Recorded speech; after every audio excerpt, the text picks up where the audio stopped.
Everyone, and welcome. I'm Michelle Stinson Ross, And I'm Tina Schweiger. and this is Feelings Matter brought to you by Mindful Appy. Today, we have yet another interesting. I swear, we are spending this first round of several episodes introducing new topics and new concepts, and today is one of them. Today, we're talking about moral emotion. What does that look like, Tina? Moral emotion. Well, we start with what is moral? Like, what does moral mean? And it's rightness or wrongness. You have morals. You're taught morals. You inherit morals. Everyone's morals are a little different. But what's our ability to decide what we think is right and what we think is wrong when it comes to, especially other people and our own behavior in the world?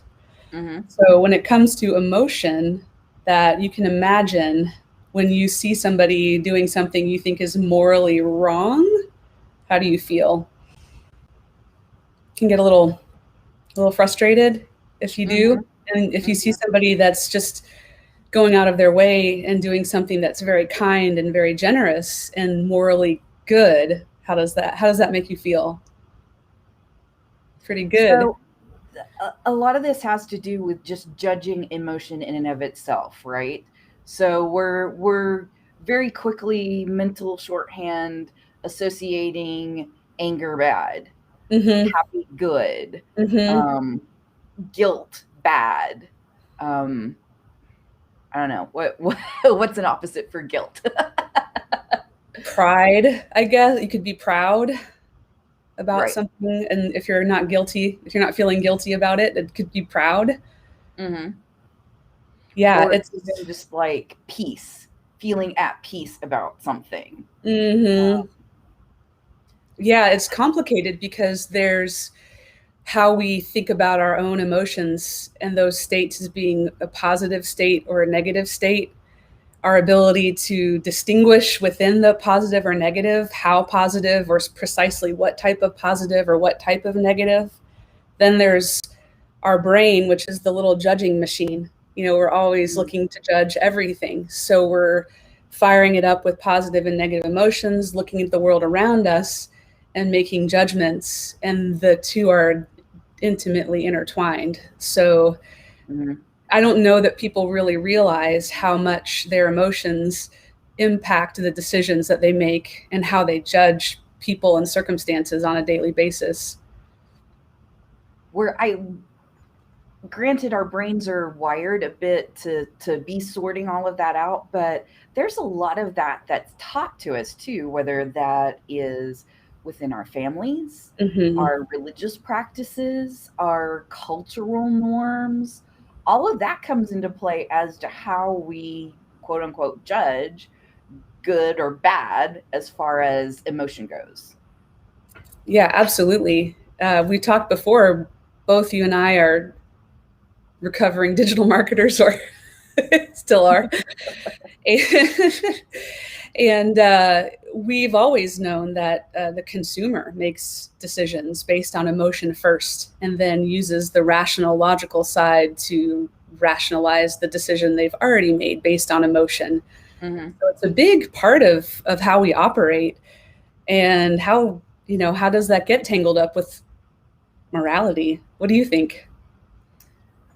Um, I think to a degree, we're really crossing back and forth across a line between feeling an emotion and acting on it.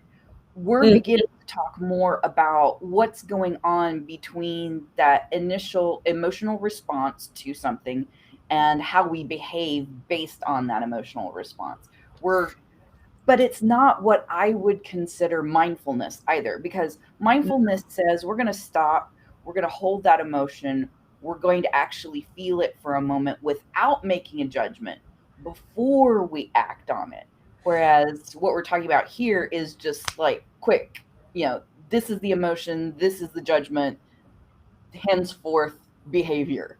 that's such a good point because we strive to that mindfulness where you have the thing that happens, the how you feel about it, and then the space in between where you can hopefully create space, become aware of how you feel, observe the thing that's happened, suspend your judgment, and then make a decision from a more neutral place.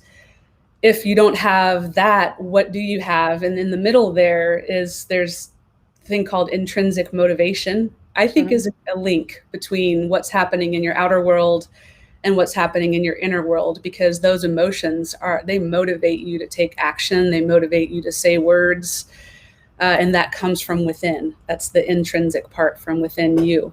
So when you see something happen, and I love the studies, that kind of that actually quantify these things. Mhm. The the one I'm looking at from 2014 is interesting, and it measured people's ability to distinguish between different positive emotions or different negative emotions, meaning the difference between saying I'm happy or I'm filled with joy or I'm pleased. There's different levels of positive and there's Yeah, I different agree. levels of negative. And It's an people, intensity level, wouldn't you say? yeah, absolutely. And people who can distinguish those different emotions within positive are who people actually, let me strike that, revise it. People who cannot distinguish happiness from all the positive emotions lumped together are more likely to have their emotions drive them motivate them in a situation where they're feeling positive. And the opposite is true for negative. If you're more likely to be able to distinguish different negative emotions, frustration from anger, from disgust, you're less likely to have those negative emotions uh, motivate you to take an action in the moment, in that intrinsic motivation. Interesting. I know. I'll put a link to that out there. It's And interesting. feel free to also add those links in, like the comments in the social streams as well, because there will be people watching. Oh, yes. Um, so the judgment, how is that impacting our behavior? How are we internalizing this process? What does that look like just from, our own experience, as when we're trying to work through our own behavior and emotions? How does that kind of look? um, We talk a lot about emotional awareness and regulation. What do I feel? When do I feel it? How do I feel? What's happening around me? And learning to pause between reaction and the next step, the next action.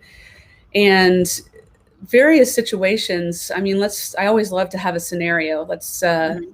What kind of a scenario could we come up with that we would either consider to be situationally morally good or situationally morally bad? Anything come to mind out there?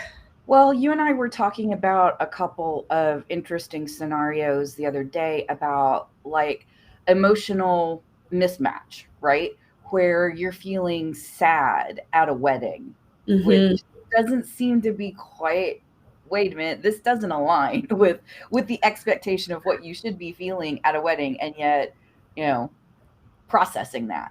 Yeah, and if you were observing somebody at a wedding and they're just breaking down and crying and they're sobbing and it's very, very out of place, I would imagine you'd have a lot of people kind of looking, this is a happy occasion. What's wrong with that person? Why are they Mhm. crying? And then you'd start making up all these stories in your head, like, well, maybe they're secretly in love with the bride or secretly in love with the groom. And they're just so distraught that the wedding is happening and they want to stand up and call it off. And if you're like me, come up with all these wild Mhm. scenarios for for why they may be crying. But you also may look at them and be like, oh man, couldn't you hold that in or walk outside, because it's not appropriate, it's not right to be Yeah. crying at a wedding. It's incongruous. So that's a that's an interesting extreme example of how you Never might mind that react. we had just recently discussed grief, Yeah, and that makes me think, well, what if somebody in attendance of that wedding, they're starting to think about a relationship with a loved one that's passed on, I and know. they're actually joyful and happy about, what that couple is about to experience, and yet it's triggered that sense of loss in them personally, which is completely outside of what's actually going on, but it just happened to trigger that emotion and it kind of welled up. Yeah, and the grief could be, Creatures. we are, and that grief could be remembering their own wedding with a spouse that had passed, and the grief. And even now, weddings bring up so many emotions. I think I always cry at a wedding, and it's like happy tears, but it's such a monumentous commitment and lifelong event that it has such significance. And I'm kind of a sucker for pomp and circumstance, and oddly, Yeah. but but it's interesting, the difference between the judging part of your brain that's observing somebody in the wedding and they're crying and you're making up these stories about how they might be distraught that somebody's getting married, when in fact they're maybe just experiencing grief because they've recently lost their spouse. And the huge gulf that we can have between our assumptions and judgments of right or wrong, and jumping to those conclusions based on the feeling that it gives us, that, oh, that doesn't look right, that's a bad feeling, it's out of context, it's in a weird place, there must be something morally wrong with that. And then you're going down the pathway of morally wrong, when in fact, it's somebody that's processing their own grief, and it's not necessarily morally wrong or morally right. Right. Which is, feelings are information. We talk about that one a lot, and this is yet another way to look at that. Is, you have a feeling, you have an emotion, what can that be telling you about the circumstance around you, your history, what's going on in your life? And not be good or bad, but simply be, it is a feeling. What is it? Where did it come from? Well, and this Curious. it's a social construct. I mean, really, when we get down to it, this is how we use feeling and emotion to create a functional society or culture. Because, this makes me think about parenting, right? When, you've got that kid in the store and they see that toy that they want, and they throw a fit because mom's saying no right at that moment. And then mom's got to get all of the childish outrage in check quickly, because now she's in a social situation where a kid's screaming, everybody's looking at her, and she's like, and what does mom usually say? Don't be angry, right? Yeah. Or she's looking around at people like, I'm so sorry. And empathy is the feeling that when you have it, it can drive you to do good things. So in that situation, if you're feeling like, oh man, I have been there, that is so embarrassing, you might just say to her, hey, don't worry about it. We've all been there. It'll pass. This is only temporary. Right. So you can offer something in a situation if you can relate to how they're feeling, and resist the urge to say, oh, that parent should be controlling their child, and getting into the judgment mode. Sure. Because we're in a societal situation where obviously the child's behavior is disruptive. It's very disruptive in that moment.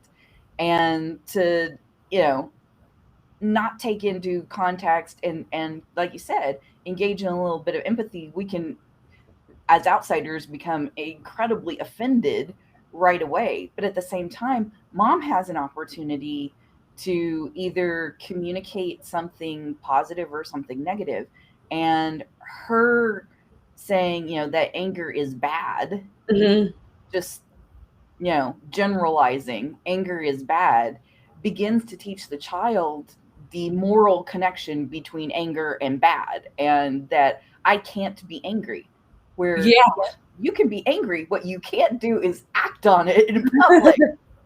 But like, you're going to stop a 4-year-old and explain them all of that to them in that moment. Hopefully you're strong enough to pick them up and move them out of the situation and set them down and let them work it out. Hopefully, but it's true. The parents out there, if you're reading parenting books and you do read about temper tantrums, they're telling you, try your best to just ignore, the temper tantrum, which seems to be the most difficult thing to do in a public situation, because your own shame is piling on and your own embarrassment is piling on. But it's true, because to your point, Michelle, if you said to the kid, hey, dude, you're embarrassing me. Stop throwing a temper tantrum. Your expression of anger right now is unacceptable. that at that young and tender age, they are going to see anytime they feel that way, regardless of the situation, as unacceptable, and will end up unwinding it in therapy later in life or not. Right. So that's really the situation where we learn the morality around emotion, is that sort of thing. But at the same time, we've also got this aspect of using emotion to impact the behavior of other, because you said embarrassment.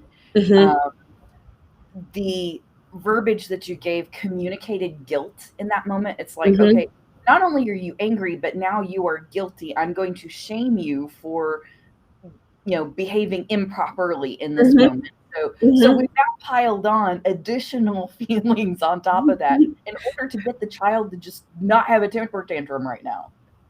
And I love how when we contrast that with the workplace, because we love to do that, like how it is to be a parent and dealing with emotions and using that as an example for in the workplace. Mm-hmm. And the coworker on your team just did something that really pisses you off.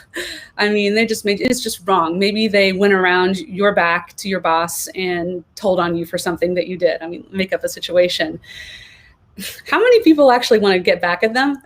you know, Mm-hmm. you're angry and you actually want to retaliate. So that's if you have that kind of fight mentality, you may make that decision and just retaliate in the moment. You may snap back and say something mean. You may bring up a situation in the past where that person, is in a similar situation. I mean, again, the best thing to do is nothing and Well, wait. is it though? Is it though? Because I've been going through a lot of anti-racism, diversity, Mm, inclusion training right now, and a lot of scenarios that we've been discussing are when somebody within the group says something harmful, right? mm-hmm. They, Oh, yeah.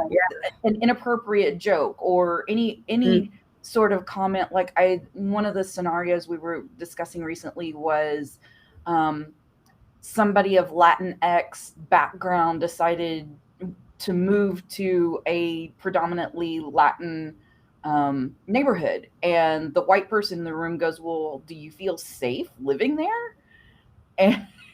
And the entire room just goes quiet. Nobody, everybody in that moment realized that that was not cool, but nobody's speaking up. Everybody just kind of shut down. All of a sudden, everybody else in that room is feeling some degree of shame, oh, yeah. but nobody has the urge to step up and call out the one person that's like, what you said there wasn't cool. It was a little thoughtless there, my dude. Now, Um, in the diversity training, do they guide you to speak up about that, and how So so? yes, in that case, when and we get into the differences between privileged and non-privileged, right? Somebody with privilege that is of equal rank, somebody that would be considered an equal by the person that made the misstep in the first place. That's Mm-hmm. an opportunity for you to step in and just disrupt and go, Mm, you know what? And it could be very kind. It doesn't necessarily have to be antagonistic the way you disrupt that, mm-hmm. but to step up and say, I can see how, so and so might not feel uncomfortable being in that neighborhood that, they have like background, or did you really just mean that? I mean, it could be as simple as just like, wait a second, did you just mean what I thought you Or meant when yeah, you said giving them that? like an opportunity to get out of it. Like, I think I didn't hear you correctly. Hmm. you know, Hmm. could you repeat that? But those or instances where all of a sudden shame leads to mm, silence, mm, it is, how do you deal with that in mhm. in the context of moral emotion? It gets complicated really quick. Yeah, I mean, I think we talk always are quoting Brene Brown, her empathy versus sympathy, and in that moment, you could sympathize with the person who's moving into the neighborhood, or you could empathize with them. And if you empathize with them, you could just say something like, "Wow, I bet that made you feel pretty uncomfortable. I'm sorry." Right. you know, Yeah, not that's laugh definitely afterwards like I just did. another way to disrupt is to Mm-hmm. say, wow, I bet you Mm, felt really uncomfortable when they I bet said you that. felt really uncomfortable. And Probably then the other wasn't very person could cool. say, "Oh, I didn't mean it that way," or "I apologize. Right. I Right. apologize." whoa, that was insensitive, you know.